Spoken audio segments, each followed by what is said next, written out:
Okay guys, today si Irene ay mayroon siyang driving lesson with the adults. Pupunta sila sa medyo malayo. Good morning everyone. Good, thanks. Yan, may pasalubong pa siyang pagkain ng manok. Have fun Irene, good luck. Assistant ka lang ngayon, Is. Ay, pupunta. Toowoomba. Aldi. Yan, may ganun siya. Para i-record yung anything else. Yeah, right. Yan, meron siyang ano ba tawag dun? Basta book record yan.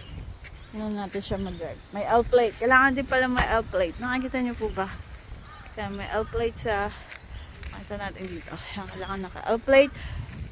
Back and front. Yeah, front and back. So, yan. Tingnan natin. Panoorin natin siya. Manual nga po pala siya. Mga record din. Ayan o.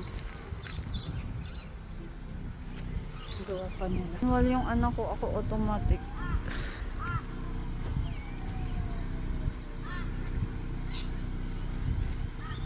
Nag-ano rin siya, nagda-driving lesson din siya sa talagang driver na instructor, driving instructor. Which is kasi napaka-pricey niya eh, parang $65 for 40 or 45 minutes. Ganyan.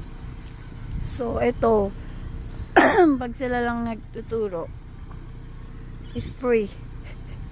Hindi man ako pwede makapagturo sa kanya kasi nga po, automatic ako then manual yung gusto niyang matutunan. Parang yung kailangan niya, if I'm not mistaken, 100 hours o over 100 hours. I-check ko yung book. Tapos naka-ano na siya, naka 60 na siya, naka 60. So, yeah.